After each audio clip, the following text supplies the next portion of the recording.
libéralisation nous arrangeait plus parce que je vais prendre un exemple comme ça. En 2009-2010, le prix était fixé, je crois, à 650. Mais on est arrivé jusqu'à 950 ici.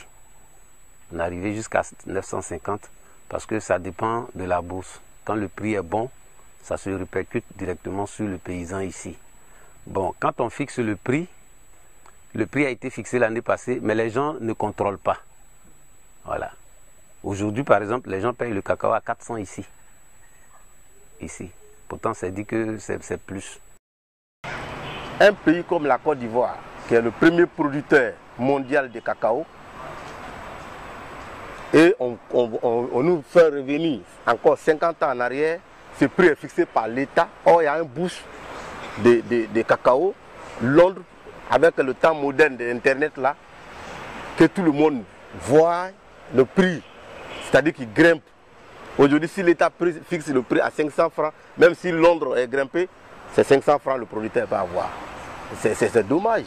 L'État n'est qu'à libéraliser la filière, ils n'ont qu'à s'enlever dans l'injection, puisqu'il n'y a pas de plantations industrialisées, c'est des plantations artisanales créées par la main. Et l'État s'implique dedans comme si sans l'État, les planteurs ne peuvent rien faire. Je prends un exemple. Association des fonctionnaires, comme on appelle, c'est MIGEFSI. L'État avait pris MIGEFSI pour mettre un comité d'éjection provisoire. Mais aujourd'hui, la MIGEFSI est revenue aux fonctionnaires. Mais pourquoi pas remettre la filière aux producteurs eux-mêmes? Les dirigeants sont nommés par l'État, le directeur est nommé par l'État, le président des conseils café cacao est nommé par l'État, les DAF sont nommés par l'État, les planteurs ne savent même pas combien de fèves on exporte, on ne sait pas combien de fèves on broie ici. Alors, rien de tout. Il n'y a pas d'information donnée aux planteurs. C'est-à-dire, c'est l'esclavage. C'est l'esclavage que nous constatons. Maintenant, le cacao, vous avez vu des petites fèves qui ont jauni. Et vous voyez aussi des fèves qui ont commencé à pourrir. Ça, c'est les bêtes. Et on a besoin de produits phyto pour traiter notre cacao. Bon, il se trouve que nous sommes dans des coopératives. Mais ce n'est pas les coopératives qui distribuent le cacao et les produits phyto en Côte d'Ivoire. C'est le conseil café cacao.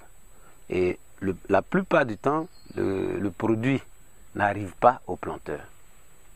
Jusque-là, je n'ai pas encore traité mon champ. Quand on est allé, il paraît que ceux qui s'occupent de ça, ils ont reçu le produit, mais ils n'ont pas donné aux coopératives. Donc ce système-là ne fonctionne pas bien. Voilà. Et souvent, les produits qui nous sont destinés, c'est écrit dessus vente interdite, mais on les retrouve sur le marché. C'est la libéralisation seule qui peut faire que le producteur puisse se prendre en charge lui-même, acheter son phytosanitaire lui-même, entretenir sa plantation lui-même, et ça va nous permettre de maîtriser non seulement combien il investit, combien il puisse avoir, au lieu qu'il va s'asseoir, les vergers en train de se dégrader, qu'il attend l'État. Or, l'État ne pourra pas nous satisfaire.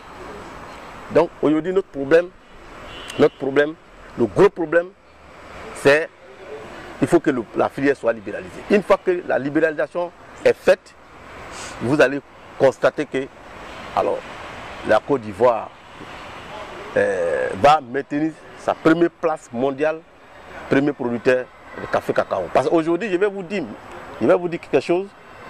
Vous allez voir dans les années à venir que la production a commencé à baisser. Parce que les gens sont découragés. Les gens sont découragés. Tout le monde se rend compte qu'on travaille maintenant pour l'État.